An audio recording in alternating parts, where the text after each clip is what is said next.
Now, let's continue. Science buzz.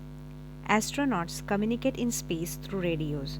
This is because sound waves cannot travel through space as there is no material medium. But radio waves can travel through space. Astronauts can see each other because light can travel through space. अब क्या है, astronauts जो है जो space में है, ठीक है, तो वो कैसे कम्युनिकेट करते हैं, क्योंकि स्पेस में कोई मीडियम नहीं है, there is no material medium in the space. So how do they communicate with each other? So in that case they communicate with each other with the help of radio waves, because sound waves cannot travel through space as there is no material medium.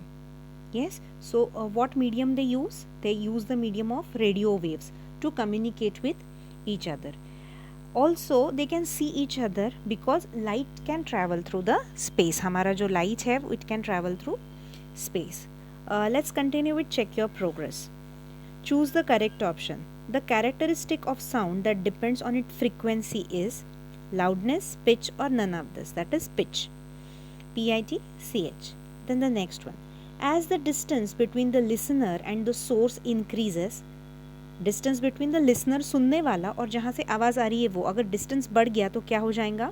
Loudness of the sound it decreases. Next, sound cannot travel through vacuum. Now we are going to see a next part, that is speed of sound. The formula to find the speed of sound is speed is equal to distance upon time. Speed is equal to distance upon time. This formula is known to you, right? Now see, what is the distance? It is the total distance traveled by the sound and it is divided by the time taken. Now, speed of the sound in air. What we are going to see? Speed of the sound in the air. Now, first of all, you will read it. During the thunderstorm, lightning and thunder occurs at the same moment in the clouds. But we hear the sound of the thunder a few seconds after we see the flash of the lightning. अब क्या होता है जब भी बिजली कड़कती है, whenever a lightning occurs, right? It happens at the same moment in the cloud. When we hear the sound of the thunder for a few seconds, after that we see the flash of lightning. Now, from a distance, if we watch a gun being fired to set a race, from a distance, if we watch a gun being fired to start a race, we see the flash and the smoke before we hear the sound of the shot. Now, क्या होता है जब भी race होती है और gun को shoot किया जाता है तो we watch the gun being fired. Yes, we see the flash and the smoke before we hear the sound. तो हम पहले क्या देख लेते हैं? We see the flash. Yes, we see the smoke and after that we hear the sound of the shot. These examples indicate that as compared to light, sound takes more time to travel. Sound को हमेशा light से ज़्यादा समय लगता है travel होने के लिए. That is, light travels faster than the sound. इसे आपको underline भी करना है. Light travels faster than sound. The speed of light in air is constant. The speed of the light in air is constant, whereas the speed of sound in air varies according to the atmospheric condition such as pressure and presence of the moisture. The speed of the sound in air is about 340 meters per second, while that of light in air is 3 into 10 raised to the power 8 meters per second. अब क्या हो गया? जो light का जो speed है वो air में हमेशा कांस्टेंट होता है. There is no change in the speed of the light, whereas the speed of the sound, जो साउंड का जो स्पीड है it keeps on vary, it keeps on changing. Now on what factors does it depend? It depends upon the atmospheric conditions.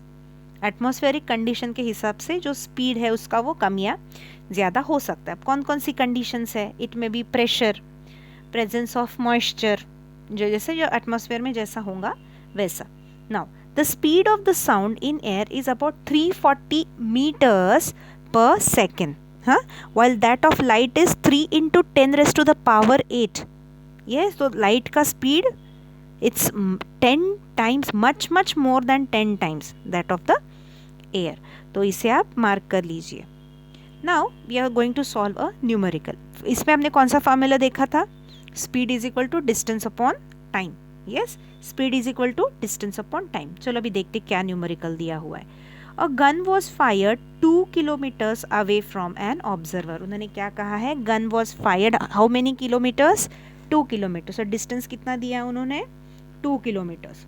The time taken for the sound of shot to reach the observer was 6 second. कितना time लगा observer को दिखने में? 6 seconds. Now find the speed of the sound. हमें क्या करना है? Speed of the sound. Now it is see, it is metres per second. इन्होंने जो यूनिट दिया है वो क्या है? It is metres per second. अब ये जो क्वेश्चन है, क्वेश्चन में दिया है 2 किलोमीटर्स. तो पहली चीज हमें क्या करना पड़ेगा? 2 किलोमीटर्स को मीटर्स में कन्वर्ट करना पड़ेगा. So 1 kilometre is equal to 1000 metres. 2 kilometre से तो वो क्या बन जाएंगे?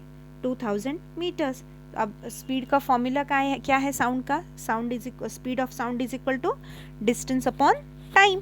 सो we are going to write 200 meters upon 6 seconds, that is equal to 333.3 meters per second. तो साउंड का क्या स्पीड, आंसर क्या आया? 333.3 meters per second. और ये यूनिट कभी भी भूलना नहीं, अदरवाइज टोटल आंसर आपका रॉन्ग हो जाएगा. What is the unit? It is metres per second. आपको ये तो समझ में आ गया ना कि हमने उसको 2000 कैसे किया? बिकॉज क्या है इसका? ये है formula, it is metres per second. Okay, अगर यही प्रॉब्लम में अगर उन्होंने अपने को आवर्स दिए रहते तो वो आवर्स को भी हमें क्या करना पड़ता था? पहले मीटर्स में मिनट्स में कन्वर्ट करना पड़ता था, और मिनट से फिर उसको हम सेकंड्स में कन्वर्ट करते थे. नाउ ये हमने देखा speed of the sound in air. अब सेकंड देखते हैं speed of the sound in other mediums. Other mediums में साउंड का कैसा रहेगा? Now we know that sound not only travels through air or gases, it can also travel through solids and liquids. It can travel through solid and liquid. हमने देखा liquid में सबसे ज़्यादा rate होती है उसकी ट्रैवलिंग की. In general, sound travels slowest in gases, faster in liquids and fastest in solids. Now, speed of the sound in different mediums. चलो अभी कौन कौन से अलग अलग उन्होंने साउंड के स्पीड्स दिए हुए हैं. तो जैसे कॉपर है तो कॉपर में कितना है? 3560 मीटर्स पर सेकेंड. वैसे ही स्टील में 5100 है, ग्लास में 5500 है, अल्कोहल में 1210 मीटर्स पर सेकेंड है. ऐसे अलग अलग है. तो सबसे ज़्यादा किस में है? सबसे ज़्यादा ग्लास में है, right? How much it is? 5500. चलो एक साइंस बस देखते हैं. The fact that sound travels faster than solid is often used by railway workers to check whether the train is approaching. जो रेलवे पे काम करने वाले वर्कर्स होते हैं वो क्या करते हैं? जो अपना जो रेल रूट होता है उसको कान लगा के सुनते हैं. By placing an ear on the track, one can hear the sound of an approaching train much before it arrives. This is because speed of the sound in steel is very fast in comparison to air. That is 5100. अभी देखा ना हमने ऊपर 5100 metres per second, और gas का क्या है? 340 metres per second. सो जल्दी समझ में आ जाता है. Now we are going to the next part, that is reflection and absorption of sound. We know that when light falls on the surface it bounces back. Light कभी भी कोई भी सरफेस पे गिरता है तो इट बाउंसेस बैक. ये हमने लाइट के लेसन में देखा है. और इट गेट्स रिफ्लेक्टेड. ठीक है. Similarly the sound is also reflected when it strikes a surface. जैसा वो साउंड है वो भी क्या होता है? It also get reflected. The process of bouncing back of the sound or striking surface is called as reflection of sound. ये जो प्रोसेस है जो बाउंस बैक होता है साउंड, तो उसे हम क्या कहते हैं? We name it as reflection of sound. Have you ever notice that your voice sounds louder when you sing in the bathroom than when you sing in the larger room? यह बहुत हमेशा ही होता है ऐसा. This is because sound reflects from the walls of the small room. वो rebound होता है many times. Small room है तो क्या हो जाएंगी? आवाज़ बार एक दूसरे rebound हो जाती और तेज़ आवाज़ हमें सुनाई देंगी. This can be verified with the help of the following activity. एक एक्टिविटी देखते हैं. चलो अब एक्टिविटी में कैसी एक्टिविटी है? ये एक्टिविटी में हम क्या समझेंगे? Reflection of sound. नाउ इसमें क्या करना है? हमें ग्लास कंटेनर चाहिए. सिंपल एक्टिविटी है. ग्लास कंटेनर लेना है और उसके अंदर हमारी घड़ी रखनी है. ठीक है. नाउ टिकिंग क्लॉक को रख दिया clearly. Now lift the lid off the container from the end and hold it. At certain position you will be able to hear the ticking sound clearly. This happens because sound get reflected from the lid and changes its direction. Sound is reflected on striking hard surface. Yes, क्या हो जाता है, जैसे हमने अगर lead को बंद कर दिया तो आवाज़ नहीं आएंगी, राइट? और अगर हमने लीड खोली तो एकदम क्लियर आवाज़ आ जाएंगी. यस, सो ये क्यों होता है? Sound is reflected on the striking और हार्ड सरफेस. जब अगर कभी भी जो अगर साउंड अगर हार्ड सरफेस पे स्ट्राइक होता है तो क्या होता है? It gets reflected. Now application of reflection of sound, that is eco.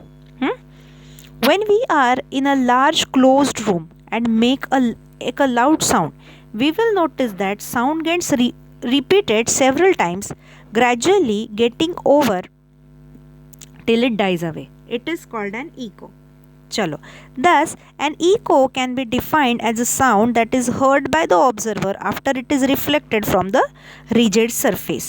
Echo is a common occurrence in mountains and valleys where the sound is emitted from the source, strikes the mountains and returns to the source after a certain interval of time. जैसे क्या हो गया, अब कोई mountain या valley में आप हो और आपने आवाज़ दे दिया तो वो जो साउंड है वो ट्रैवल करेगा, ठीक है. It will strike the mountains, वो माउंटेन के तक जाएगा और वो वापस आएगा, वो रिफ्लेक्ट हो जाएगा. यस, और एक सर्टन इंटरवल ऑफ टाइम, उसका जो स्पीड है वो स्पीड से वो वापस आ जाएगा. Generally a human ear can hear two sounds separately if there is a interval of 1/10 of a second. 1/10 of a second की अगर इंटरवल है तो ह्यूमन ईयर वो दोनों आवाज़ अलग अलग सुन सकता है. When a sound wave strikes our eardrum, it persists there for 1/10 of a second. जैसे भी कोई साउंड वेव स्ट्राइक होती है हमारे ईयर ड्रम को तो अगर it persists there for 1/10 of a second. If the second sound comes within this interval, we will not be able to distinguish the two sound. ये 1/10 of a second से भी अगर कम समय में अगर दूसरी आवाज़ आ गई तो we won't be able to distinguish. हम फ़र्क नहीं कर पाएंगे दो आवाज़ों में. Therefore, to hear the two sounds clearly, दोनों आवाज़ अलग अलग समझ में आने के लिए, डिस्टिंग्विश होने के लिए कितना मिनिमम कितनी टाइम इंटरवल होना चाहिए? सेकेंड का 1/10 पोर्शन, ठीक है, between those two sounds.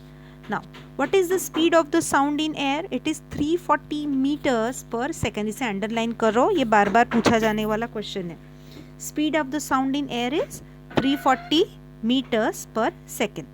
Now, the total distance traveled by sound from the source of surface, उसे हम d से डिनोट करते हैं, ठीक है, back to would be 2d.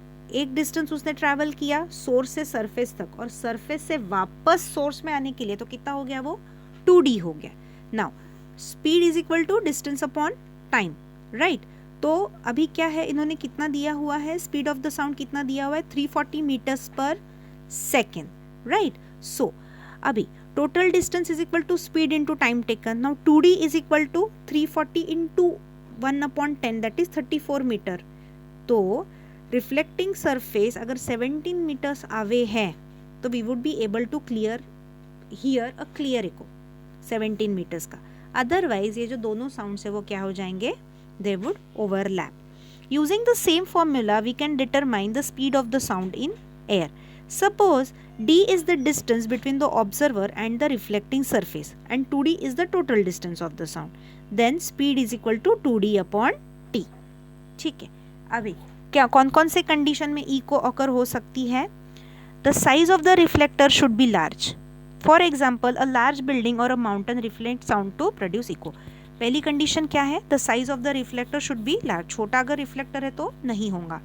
Next is the original sound should be for a very short duration such as a clap or an echo does not mix with the original sound. वो जो जिसका reflection आने वाला है that should be of short duration. जैसे ताली एक बजा दी तो वापस वो ताली का इको आपको आ जाएगा. तो पहली कंडीशन कौन सी थी? The reflector should be large. और सेकंड वो जो ओरिजिनल साउंड है वो कैसा हो जाना चाहिए? That should be of short duration ताकि वो मिक्स ना हो, ओरिजिनल और इको समझ में आने के लिए. Next, the distance of the rigid surface from the source of sound must be at least 17 metre. कितना होना चाहिए वो डिस्टेंस? 17 मीटर। ठीक है, तो in the next video we will be solving this numerical.